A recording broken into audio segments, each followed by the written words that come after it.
ప్రభుత్వం చేస్తున్నటువంటి అరాచకాలని, అక్రమాలని, అన్యాయాలని ప్రశ్నిస్తూ అణిచివేయబడుతున్నటువంటి, అనగారినటువంటి బడుగు బలహీన వర్గ ప్రజలని రాజ్యాధికారం వైపునకి నడిపించటానికే నేను పాదయాత్ర చేస్తున్నా.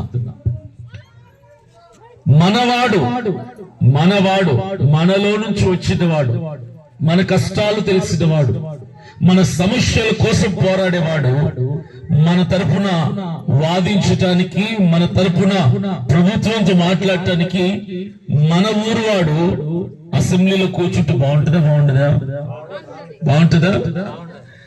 అందుకే పాదయాత్ర చేస్తున్నా.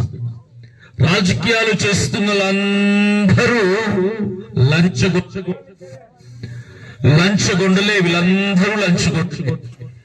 డబ్బుల కోసం రాజకీయం, పదవి వ్యామోహాలతో కోట్లు సంపాదించుకొని కట్టుకొని వాళ్ళు ఏం సాధించాలనుకుంటున్నారు? పేదవాడు వాళ్ళు ధనవంతులు అవుతూనే ఉన్నారు.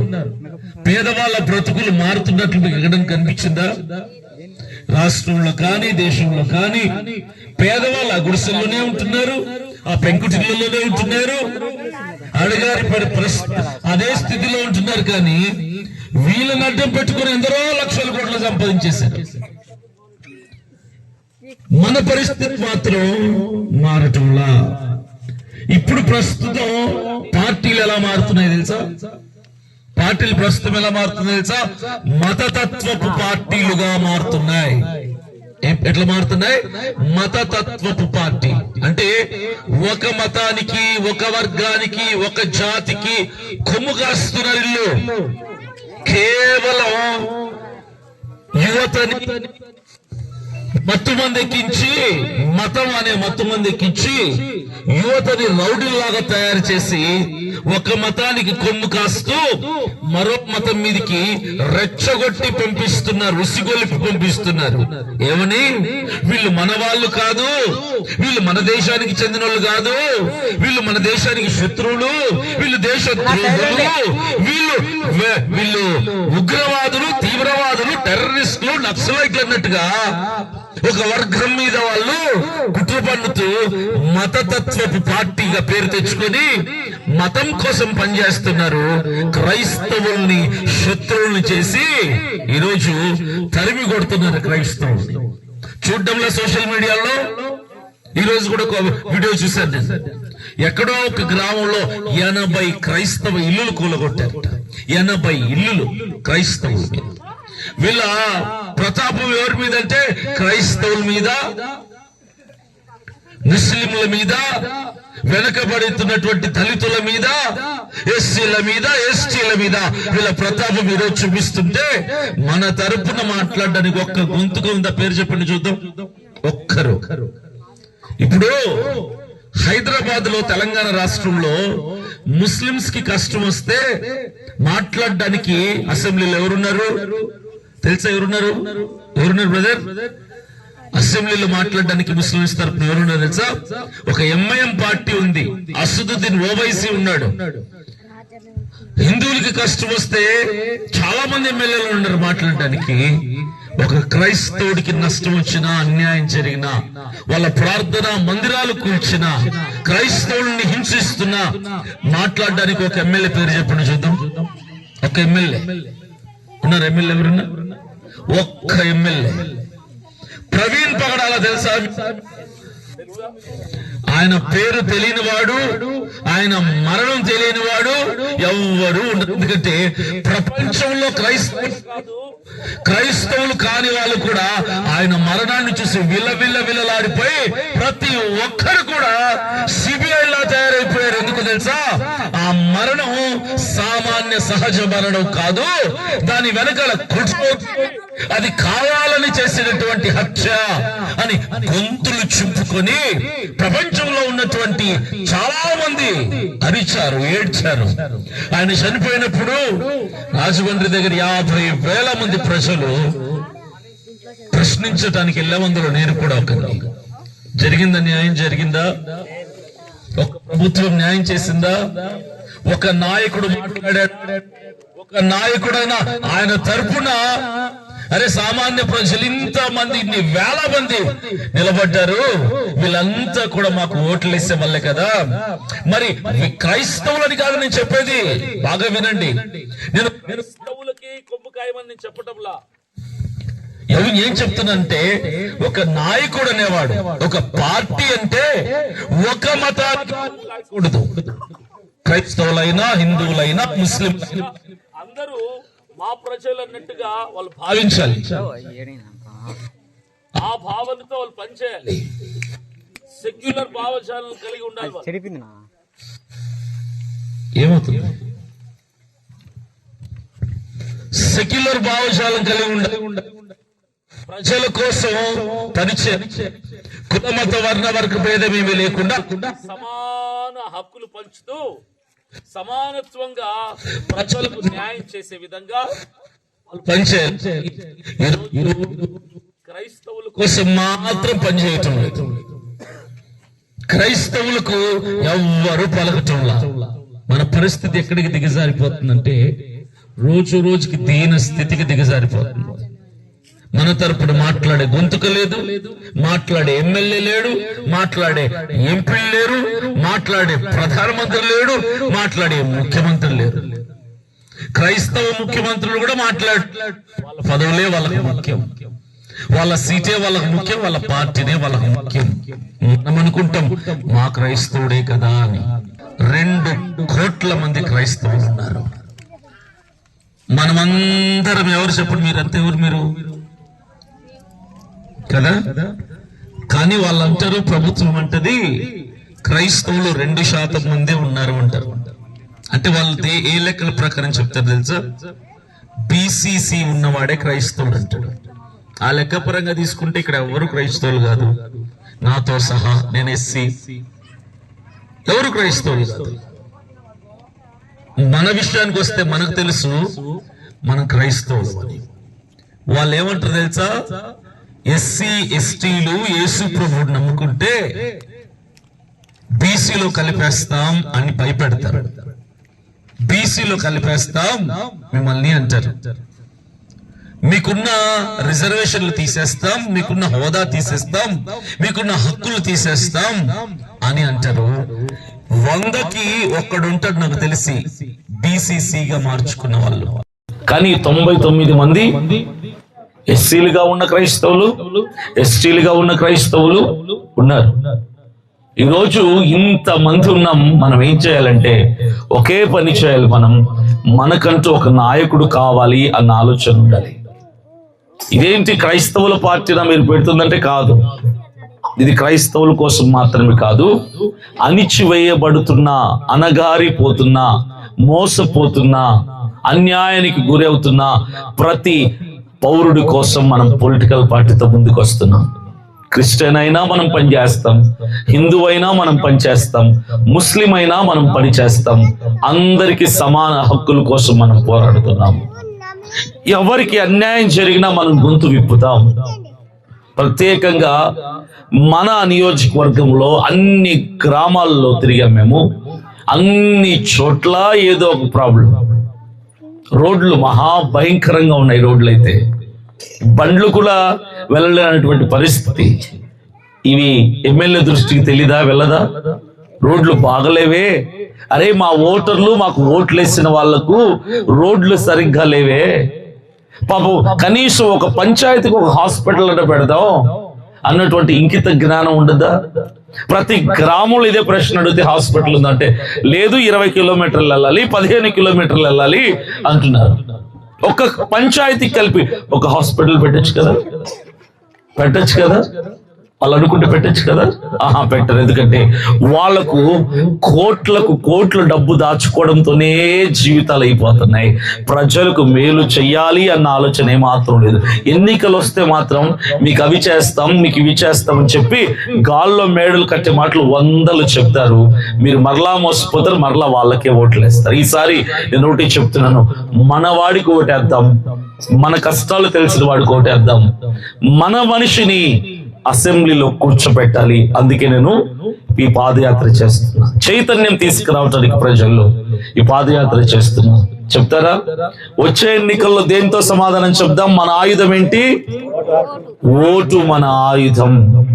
ఎవరిని అందలం ఎక్కించాలన్నా, ఎవరిని నేల మీద కూర్చోబెట్టాలన్నా, ఎవడు అసెంబ్లీకి వెళ్ళాలన్నా, ఎవడు అసెంబ్లీ గేట్ బయటకు నిలబడాలన్నా ఎవరి చేతుల్లో ఉంది తెలుసా? మీ చేతుల్లో ఉంది, మీ చేతుల్లో ఉంది. మీరు తలుచుకుంటే, సామాన్యులు తలుచుకుంటే, పేదవాడు తలుచుకుంటే, మధ్యతరగతి వాడు తలుచుకుంటే ఎవరినైనా కింద కూర్చోబెట్టచ్చు, ఎవరినైనా అసెంబ్లీలో కూర్చోబెట్టచ్చు.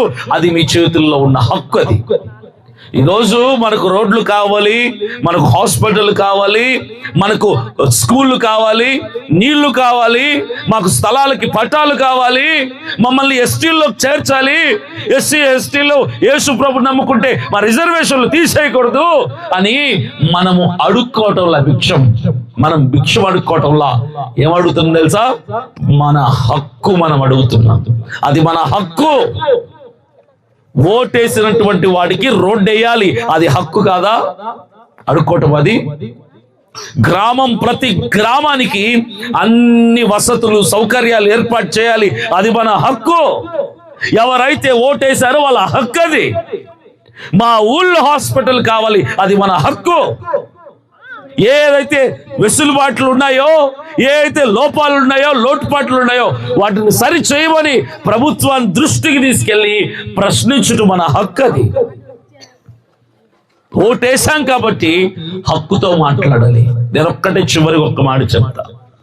వచ్చే ఎన్నికల్లోనైనా నిజాయితీగా ఉండండి. ప్రభుత్వ అధికారుల దగ్గరికి వెళ్ళినప్పుడు ఆఫీసులకు వెళ్తారా ఏదైనా పని చేయించుకోవడానికి? ఎంఆర్ఓ ఆఫీస్కి, ఎంఈఓ దగ్గరికి, డిఈఓ దగ్గరికి, కలెక్టర్ ఆఫీస్కి వెళ్తూ ఉంటారు కదా. వాళ్ళు ఉచితంగా పనిచేయాలి, ఎందుకంటే ప్రభుత్వం వాళ్ళకి జీతాలు ఇస్తున్నారు. వాళ్ళు మనకు సేవకులు. చేయాల్సిన పని ఉచితంగా చేయకుండా బాధ్యతతో 1000 రూపాయలు ఇస్తే చేస్తా, 2000 ఇస్తే చేస్తా, 500 ఇస్తే చేస్తా అని వాడిని ఏమంటారు? లంచం కదా. అలాంటి వాళ్ళని ఏమంటారు? లంచగొండులు, అవినీతి పరులు అంటారా? అంటే వాడి బాధ్యతగా చేయాల్సిన దానికి డబ్బు అడుగుతున్నాడంటే ఏమంటారు వాళ్ళని? లంచగొండులు అంటారు. సరే, ఇప్పుడు ఇంకోటి చెప్తా. ఓటు వేయటం బాధ్యతనా కాదా? ఓటు వేయటం మన బాధ్యత కాదా? మరి బాధ్యతగా ఉచితంగా వేయాల్సిన ఓటుకు డబ్బు అడిగితే మిమ్మల్ని ఏమంటారు? ఆ మాట చెప్పండి. ఇంతకుముందు చెప్పారు కదా. ఎంతమంది లంచగొండలు ఉన్నారు ఇక్కడ? అందరూ లంచపోతులే. అంతే, సింపుల్ కదా. వాడు చేయాల్సిన పని వాడు చేయకుండా లంచం అడుగుతాడు, మీరు చేయాల్సిన పని మీరు చేయకుండా లంచం అడుగుతారు. ఓటుకు 2000 ఇవ్వు, వాడు 2000 ఇచ్చాడు 3000 ఇవ్వు, వాడు 3 ఇచ్చాడు 4 ఇవ్వరా, మేము లంచగొండులం, మేము అవినీతి పరులం అని మీరే ఒప్పుకున్నాక మీకెవడు సేవలు చేస్తాడు? లంచగొండులకు సేవలు ఎవరు చేస్తారు? మీరేమో లంచం అడుగుతారు ఓటుకి, వాడేమో అప్పులు చేసి ఫైనాన్సులు తెచ్చుకొని ఆస్తులు తాకట్టు పెట్టుకొని కోట్లు తెచ్చి మీకు పంచుతాడు. మీరు పంచిన తర్వాత మరి వాడు సంపాదించుకోవాలి కదా. మరి అప్పులు తెచ్చుకున్నట్టు ఆడు బాగుపడాలి కదా. 20 కోట్లు 30 కోట్లు పంచుతాడు అందరికీ, నియోజకవర్గం అంతా. మరి వాడు సంపాదించుకోవాలి కదా. ఈ 5 సంవత్సరాలు సరిపోతాడు సంపాదించుకోవడానికి. ఇంకా మీకు రోడ్లు ఎందుకు ఎత్తాడు?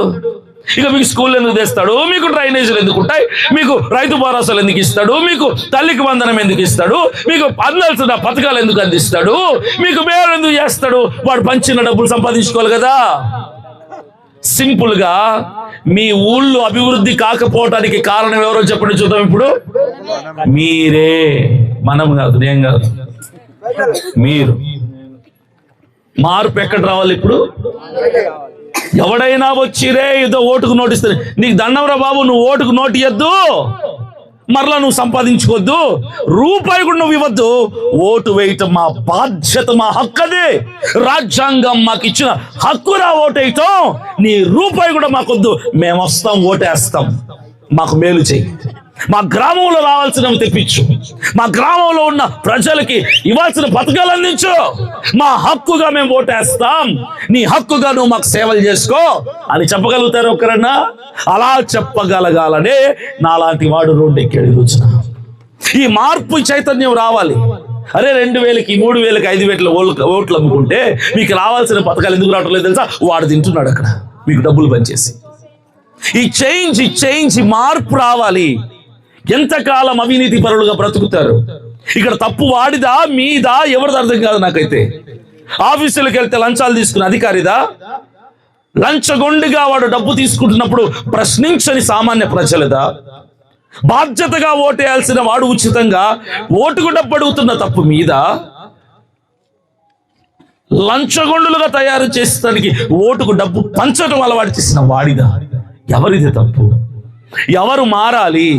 ఎవరు చెప్పు చేతుల్లోకి తీసుకోవాలి? మనమే కదా. ఈసారి నీ గుమ్మం దగ్గరికి, నీ గ్రామంలోకి ఎవడైనా ఓటుకు డబ్బు పంచుతామని వస్తే చెప్పు చూపించండి. అదే సరైన సమాధానం. అది ఎవడైనా, ఏ పార్టీ వాడైనా చివరికి నేనైనా డబ్బు పంచుతానమ్మా, ఓటుకు 10,000 ఇస్తాంటే చెప్పుతో కొడతా అని చెప్పండి. అదే సామాన్యుడు చెప్పాల్సిన సమాధానం.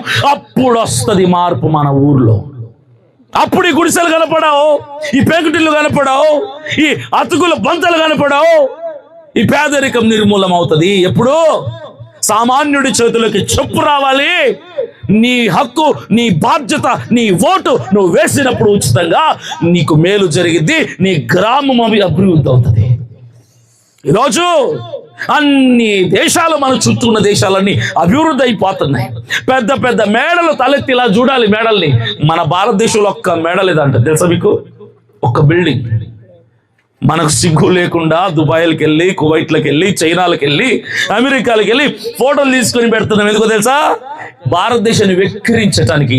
మన దేశంలో ఇలాంటి బిల్డింగులు లేవు చూడు అని. ఎందుకు లేవు తెలుసా మన దేశంలో అలాంటి బిల్డింగులు? ఓటర్లు లంచగొండులు, ఓట్లు వేయించుకోవడానికి ఇంటికి వచ్చే అధికారులు లంచగొండులు, ఆఫీసులకు వెళ్తే ఉచితంగా పనిచేయాల్సిన ప్రభుత్వాధికారులు లంచగొండులు, అందరూ లంచగొండులే. దేశం ఎలా బాగుపడుతుంది? మార్పు రావాలి మనలోనే. 5 సంవత్సరాలకు ఒక్కసారి వేయాల్సిన ఓటు, ఉచితంగా వేయాల్సిన, బాధ్యతగా వేయాల్సిన ఓటుకి డబ్బు తీసుకోవాలన్నప్పుడు నీకు సిగ్గు కలగాల, నీకు నీ మీద అసహ్యం కలగాల. ఇది నా బాధ్యతని నేను అమ్ముకుంటున్నా. నేను ఎప్పుడైతే డబ్బు తీసుకుంటున్నావో ఒక నాయకుడి దగ్గర, ఒక పార్టీ దగ్గర నిన్ను నువ్వు తాకట్టు పెట్టేసుకున్నావు. ప్రశ్నించే హక్కును అమ్ముకున్నావు. నువ్వు బానిసగా మారిపోయావు. వాడి కాళ్ళ కింద బతుకుతానని చెప్పి నువ్వు ఒప్పుకున్నట్టు అర్థం. బానిసత్వంలోకి అమ్ముడుపోయావు నువ్వు. 5,000 కోసం, 2,000, 3,000 కోసమా? ఈ మార్పు మనలో వస్తే ఓటుతో, నీ ఒక్కడి ఓటుతో ఎవరినైనా కూర్చోబెట్టచ్చు అసెంబ్లీలో, ఎవరినైనా అసెంబ్లీ బయటికి తరిమి కొట్టచ్చు. నిర్ణయం నీదే, తేల్చుకో త్వరగా. Choice is yours. ఇక నేను చెప్పాల్సింది చెప్పాను. మారతారా? లేదు, మేము లంచగొండులుగానే ఉంటాం. ఎవడేమైపోతే మాకెందుకు, మా ఊరు బాగుపడకపోతే మాకెందుకు, బాగుపడితే మాకెందుకు, గుడిసెలు ఉంటే మాకెందుకు, రోడ్లు లేకపోతే మాకెందుకు, మేము ఓటుకు డబ్బు తీసుకుంటాం, మా బతుకులు ఇంతే అంటే ఇక నేను ఏం చేయలేను దానికి. చెప్పండి ఒక్కసారి చివరిగా, వచ్చే ఎన్నికల్లో దేంతో సమాధానం చెప్తాం? డబ్బు తీసుకోకుండా ఓటుతో సమాధానం చెప్తారు, తీసుకుని సమాధానం చెప్తారు. నేను చెప్తా చివరికి ఒక మాట వినండి. ఒకవేళ 4 పార్టీల నాయకులు వచ్చి డబ్బులు పంచారనుకోండి, మీ వల్ల కాకపోతే తీసుకోండి. ఇది కూడా చెప్తాను, ఇంకొక ఆప్షన్. తీసుకొని ఓటుకి డబ్బు ఎవడైతే పంచలేడో వాడికి ఏంటి ఓటు. నేనున్న ఓటుకి రూపాయి కూడా నేను పంచలేను. ఎందుకంటే ఓటుకు రూపాయి పంచాలంటే ఈ నియోజకవర్గంలో సుమారుగా ఎంతమంది ఉంటారు జనం? ఇక్కడ ఎంత జనాభా? అరకు నియోజకవర్గంలో ఒక 4-5 లక్షల మంది ఉంటారు కదా. అంటే నేను 5 లక్షలు పంచాలి మీకు. ఓటుకు రూపాయి పంచితే కూడా నేను ఓటుకు పావులో కూడా పంచలేను. నా దగ్గర అంత పైసలు లేవు. కానీ నేను ప్రజలకు మేలు చేయాలనుకునే నాయకుడిని. డబ్బులు లేనోడు నువ్వేం చేస్తావు అని మీరు అనుకోవచ్చు. జగన్మోహన్ రెడ్డి అయినా, చంద్రబాబు నాయుడు అయినా, పవన్ కళ్యాణ్ అయినా ప్రధానమంత్రి మోడీ అయినా వాళ్ళ సొంత డబ్బులతో సేవలు చేయడం మా ప్రజలకి. ప్రభుత్వ పథకాలన్నీ కూడా మన డబ్బే. తల్లికి వందనమని, రోడ్లని, స్కూళ్ళని, పాఠశాలలని, ఇవన్నీ కూడా మన డబ్బే. మన డబ్బు మనకి ఇస్తారంతే. ప్రభుత్వం డబ్బు అది. ఎవ్వరు సొంత డబ్బు ఒక రూపాయి పెట్టుకు నాకెందుకు డబ్బు? మరి నా సొంత డబ్బు ఎందుకు? నాకు నిజాయితీ ఉంటే చాలు, ప్రభుత్వం డబ్బుని మీకు పంచాలంతే. నాయకుడు ఎవరో తెలుసా? ప్రభుత్వానికి ప్రజలకి మధ్యవర్తి నాయకుడు. ప్రభుత్వం ఇస్తుంది, 100 రూపాయలు ఇస్తుంది, నాకు తీసుకెళ్లి వాళ్ళకి ఇవ్వంటది. ఆ 100ని నిజాయితీగా తెచ్చిస్తే అదే మంచి పాలన. ఆ 100 తీసుకొని 90 రూపాయలు దాచుకుని 10 రూపాయలు పంచాలనుకో, అది అవినీతి. ఈరోజు జరుగుతుంది అదే. చాలా మందికి తెలియక అంటారు, డబ్బులు లేనాడు నువ్వేం పార్టీ పెడతావు, డబ్బులు లేనాడు నువ్వేమి రాజకీయం చేస్తావు, డబ్బులు లేనాడు నువ్వేలా గెలుస్తావని. డబ్బు ఎందుకు గెలవటానికి? నిజాయితీ ఉంటే చాలు. కానీ అసెంబ్లీలో నన్ను కూర్చోబెట్టారనుకోండి, లేదంటే నా పార్టీ తరఫున వచ్చే ఎన్నికల్లో అరకు నియోజకవర్గంలో ఒకరు నిలబెడతా ఖచ్చితంగా, ఎస్టీ కేటగిరీ వ్యక్తిని. అతనికి ఏం కావాలి? డబ్బు కావాలా? డబ్బు అక్కర్లా. రూపాయి డబ్బు లేకపోయినా పర్లా, ప్రభుత్వం అందిస్తే 100 తీసుకొచ్చి మీకు పంచితే సరిపోదా? అదే కదా కావాల్సింది. మనిషికి డబ్బు అవసరంలా. ప్రభుత్వం నుంచి వచ్చే నిధులని ప్రజలకు సమానంగా పంచగలిగిన వాడిని నాయకుడిని చేసుకోండి, అసెంబ్లీలో కూర్చోబెడదాం. ఓటుకు డబ్బు ఇవ్వలేనటువంటి వ్యక్తిని, మీ కష్టాలు, మీ పేదరికం, విలువలు తెలిసిన వాడిని గెలిపించుకోండి. మీరు తీసుకుంటారా ఓటుకు డబ్బులు? తీసుకోవాలన్నది మీ ఇష్టం. నేనైతే తీసుకోవద్దని చెప్తాను. అయినా తీసుకుంటారంటే తీసుకోండి. కానీ మార్పు రావాలంటే కనీసం నిజాయితీ గల నాయకుడిని ఎన్నుకోండి. ఇంతకాలం నుంచి ఆ పార్టీకి వేసామన్నా, ఎప్పటి నుంచి ఆ పార్టీకి వేసామన్నా, మొన్నటి నుంచి ఈ పార్టీకి వేసామన్నా, అభిమానం పార్టీ మీద పెట్టుకోవద్దు. మన ఊరు బాగుపడాలంటే ఎవరికి వేయాలి అని పెట్టుకోండి. అందరూ దొంగలే, అందరూ మోసగాళ్ళే, అందరూ ప్రభుత్వం ఇస్తున్న నిధులని ప్రజలకు అందించకుండా మధ్యలో మింగేసే వాళ్ళే. కాబట్టి మార్పు రావాలంటే మనలో నుంచి ఒక నాయకుడిని ఎన్నుకుందాం. వచ్చే ఎన్నికల్లో నేను చాలా నియోజకవర్గాల్లో మా అభ్యర్థులు నిలబెడుతున్నా. డబ్బులు పంచం ఓట్లకి నిలబెడుతున్నా. మీరు ఒక్క అవకాశం ఇస్తే మీ గ్రామాల్లో మార్పుని తీసుకొని వస్తాం. ప్రభుత్వం నుంచి మీకు రావాల్సిన నిధులని, రోడ్లని, నీళ్ళని, స్కూళ్ళని, ఆసుపత్రులని మేము మీ గ్రామానికి తీసుకొచ్చి అభివృద్ధిని చేసి చూపిస్తాం. ఇది సామాన్యుడి వల్లే అవుతుందని నేను సవినయంగా తెలియజేసుకుంటున్న మాటలు ముగిస్తున్నా. జై భీమ్, జై భారత్.